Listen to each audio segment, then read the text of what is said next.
Shinigami arc के नाम से जाना जाता है। इचिगो कुरोसाकी एक 15 वर्षीय किशोर है जिसे आत्माओं को देखने की अनचाही क्षमता है। जब रुकिया नाम की रहस्यमयी महिला को इचिगो के घर पर हमला करने वाले होलो से चोट लगती है तो इचिगो को अस्थायी रूप से उसकी शिनिगामी शक्तियां लेनी पड़ती हैं खोखले को हराने के लिए। अगले दिन रुकिया इचिगो के स्कूल आती है और बताती है कि उसने अपनी सारी शक्तियां खो दी हैं और इचिगो को कराकुरा टाउन के शिनिगामी के रूप में उसकी जगह लेनी होगी। जब तक वह ठीक नहीं होती इचिगो को सब्स्टिट्यूट सोल रीपर बनना होगा। शिनिगामी के रूप में इचिगो की शक्ति बहुत बड़ी है जो भूखे खोखलों को आकर्षित करती है और आसपास के लोगों को प्रभावित करती है।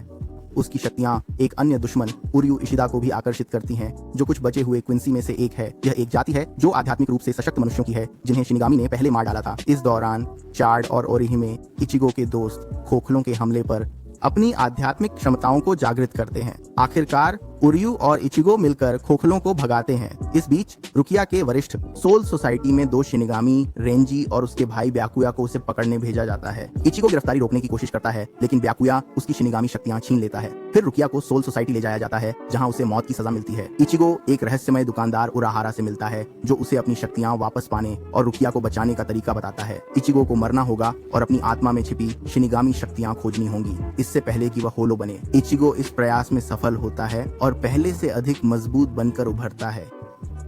इचिगो, चार्ड, ओरिहिमे और उर्यू सोल सोसाइटी के लिए रवाना होते हैं उराहारा के दोस्त योरिची के नेतृत्व में। यह हमें सोल सोसाइटी की कहानी की ओर ले जाता है। योरिची समूह को उसके पुराने घर ले जाती है। पुराना दोस्त कुकाकू शिबा जो उन्हें तोप से सेरेटाई में भेजने को राजी है। तोप आंशिक रूप से सफल होती है और गैंग गंजू के साथ सेरेटाई में पहुंचता है। सदस्य बंट गए हैं। इचिगो इस बीच लेफ्टिनेंट रेंजी इबाराई से मिलता है। इचिगो उसे हराता है जिससे कप्तान उन्हें पकड़ने के लिए भेजे जाते हैं। एक और कप्तान आइजन अगले दिन मरा हुआ पाया जाता है जिससे शिनिगामी में विवाद होता है। कई एक दूसरे पर शक करते हैं। जब वे रुकिया की जेल के पास पहुंचते हैं इचिगो केनपाची जराकी से मिलता है जो एक अजय कप्तान है। इचिगो गंजू को रुकिया को बचाने भेजता है जबकि वह केनपाची से लड़ता है लड़ाई बराबरी पर। लड़ाई के बाद इचिगो को योरिची ठीक करती है जो फिर बताती है कि वह एक बिल्ली नहीं बल्कि एक महिला है और वह और उरहारा दोनों असल में पूर्व शिनिगामी हैं। जेनजी रुकिया की जेल में है। बायाकुया रोकता है। इचिगो बचाने के लिए आता है। थोड़ी लड़ाई होती है लेकिन योरिची आती है और इचिगो के साथ चली जाती है। योरिची उसे बैंकाई का उपयोग सिखाने लगती है जो आत्मा रीपरों की एक विशेष तकनीक है जिससे उनके हथियारों का सबसे शक्तिशाली रूप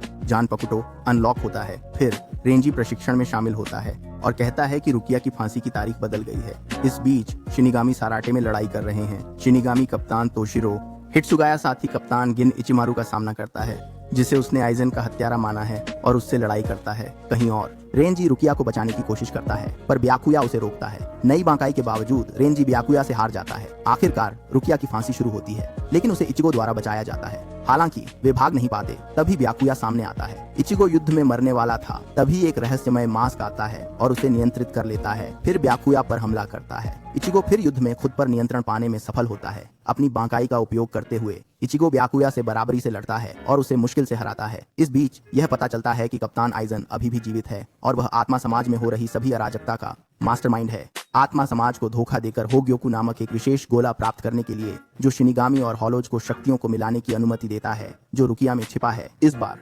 आइजन रुकिया से होग्योकू निकालता है और हुएको मुंडो खोखले की दुनिया में भाग जाता है। इचिगो और दोस्त असली दुनिया में लौटते हैं और रंकार आर्क शुरू होता है। यह आर्क शिंजी से शुरू होता है जो इचिगो के स्कूल में ट्रांसफर छात्र है लेकिन उसका असली मकसद इचिगो को विजार्ड में शामिल करना है। यह शिनिगामी समूह खोखले की शक्तियां रखता है। इसके बाद 2 मानव जैसे खोखले जिनकी शारीरिक विशेषताएं शिनिगामी जैसी हैं अर्रांकार कहलाते हैं। यामी और उक्योरा कराकुरा टाउन में आते हैं। यामी वहां आता है।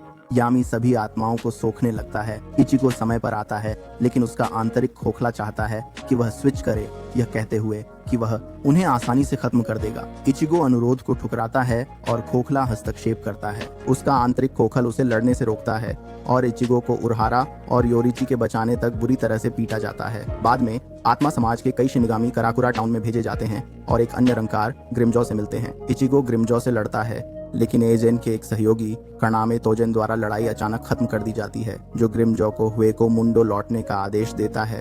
इसके बाद इचिगो को समझ आता है कि वह अपने आंतरिक खोखल के कारण ठीक से लड़ नहीं सकता और वह वाइजर्स के साथ प्रशिक्षण लेने जाता है।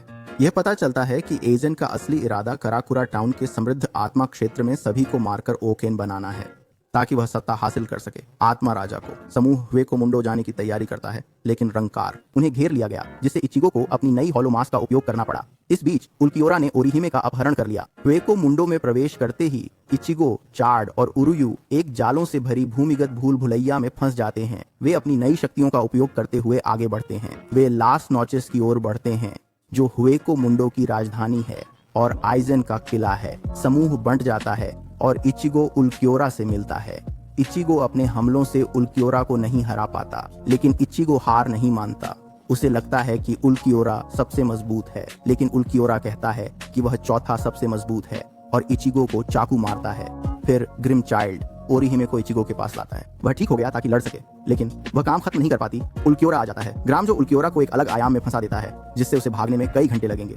जब इचिगो ठीक होता है तो उसका ग्रामजो के साथ युद्ध शुरू होता है। इचिगो बंकाई और होलो मास्क का उपयोग करते हुए ग्रामजो अपनी पुनर्जन्म रूप में लास नॉचेस में एक विनाशकारी लड़ाई में आमने सामने है। इचिगो अपनी ताकत बुलाता है, ग्रामजो पर अंतिम प्रहार करता है। सबसे मजबूत अर्रांकार कोयोटे स्टार्क ओरिहिमे को पकड़ लेता है और आइजन के पास लौटता है, जो कराकुरा टाउन को नष्ट करने जाता है। इस बीच शिनिगामी कप्तानों ने आइजन की सेनाओं को रोकने के लिए कराकुरा टाउन नामक एक प्रति बनाई है। लास्ट नॉचेस में उल्कियोरा साइफर ग्रामजो के जाल से मुक्त हो जाता है और इचिगो के साथ लड़ाई। कई घातक हमलों के बाद इचिगो युकियोरा द्वारा मारा गया, लेकिन वह अपने खोखले से वापस आता है और युकियोरा को अंधी क्रोध में मार देता है। मानवता खोते हुए काकुरा टाउन में कप्तान ईजन की सभी ताकतों का सामना कर रहे हैं, जब तक इचिगो अंतिम मुकाबले के लिए नहीं आता। ईजन ने बताया कि वह होग्योको के साथ मिल गया है, जिससे वह इचिगो से बहुत मजबूत है। फिर यह प्रकट होता है कि इचिगो की तलवार में जो आत्मा है, जिसे हम श्रृंखला के दौरान जांगेत्सु के रूप में जानते हैं, वास्तव में यह उसकी क्विंसी शक्तियों का रूपांतरण है, जो उसकी मृत मां से आई है। जो सफेद खोखला इचिगो को नियंत्रित करने की कोशिश कर रहा था, वह जांगेत्सु था। दो आत्माएं मिलती हैं और इचिगो गेट्सुगा टेंशो में महारत हासिल करता है।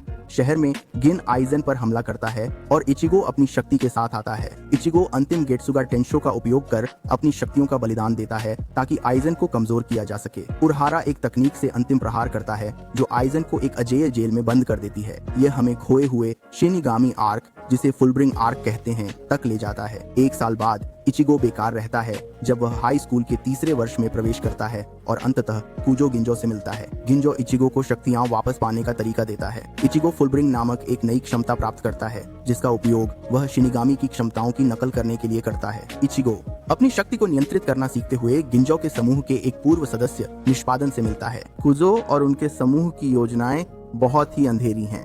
वे इचिगो की शक्तियां चुराने की योजना बना रहे हैं। अंतिम टकराव के बाद इचिगो की शक्तियां पूरी हो जाती हैं और यह 1000 साल के रक्त युद्ध से पहले का अंतिम भाग है। ब्लीच यहीं समाप्त होता है। देखने के लिए धन्यवाद।